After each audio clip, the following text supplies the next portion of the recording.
Hello, जय श्री राम सभी दोस्तों को। कैसे हैं आप लोग? उम्मीद करता हूँ सब लोग अच्छे होंगे। इंडिया पाकिस्तान के बीच में जो स्थिति चल रही है, जो सिचुएशन चल रहा है, आप सब इससे वाकिफ़ हैं और उम्मीद करते हैं कि युद्ध जल्द से जल्द ख़त्म हो जाए, क्योंकि युद्ध से किसी का भी भला नहीं होना है।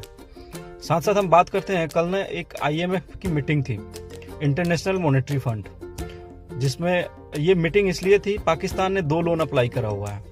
एक लोन इसने 2024 में, सितंबर 2024 में अप्लाई करा था, जो $7 मिलियन का लोन था, जिसमें एक पार्ट तो उस टाइम में रिलीज हो गया था पेमेंट, और दूसरे पार्ट की पेमेंट के लिए $1 बिलियन है, जो कि उसके लिए इसने रिक्वेस्ट करा था कि हमारे बहुत ही नुकसान हुए हैं इंडिया के साथ वॉर में, तो हमें $1 बिलियन का अमाउंट अभी रिलीज किया जाए। अब $1 बिलियन अमाउंट का मतलब हो गया लगभग 8,500 करोड़। उसके बाद साथ साथ एक और भी इसने लोन अप्लाई करा था, जो था 1.3 बिलियन। जो दूसरा लोन अप्लाई करा था वो CRF के अगेंस्ट में करा था। CRF ये होता है climate resilience fund. Climate resilience fund में इसने, पाकिस्तान ने जो अपने पॉइंट्स रखे थे वो रखे थे कि भारत ने सिंधु जल समझौता हमारा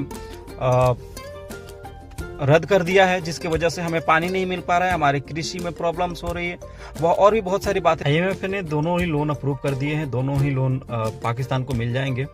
जो $1 मिलियन जो रिलीज होने हैं वो अभी हो जाएंगे, बाकी के जो लोन है वो बाद में रिलीज होगा।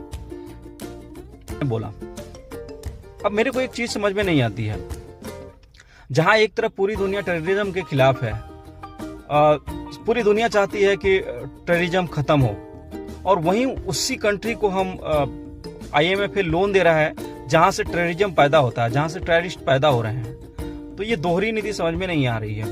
IMF में जो सबसे ज्यादा स्टैक है वो है USA का 17% स्टैक है IMF में, वहीं इंडिया का सिर्फ 2% है।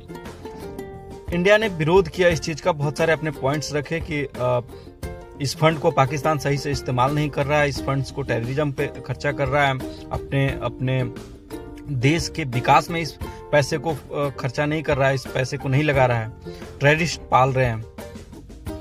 और भी 1-2 कंट्रीज ने इंडिया का साथ दिया, लेकिन उसके बावजूद भी जब वोटिंग हुई, वोटिंग 17% पाकिस्तान के पक्ष में गया और पाकिस्तान को ये लोन मिल गया। मेरे को एक चीज में समझ में नहीं आ रहा, USA जहां एक तरफ इंडिया का सपोर्ट कर रहा है, बोल रहा है हर चीज में हम इंडिया के साथ हैं, टेररिज्म की लड़ाई में हम इंडिया के साथ हैं, और उसका स्टैक भी IMF में ज्यादा है, उसके बाद भी उसकी नहीं चलती है। ऐसा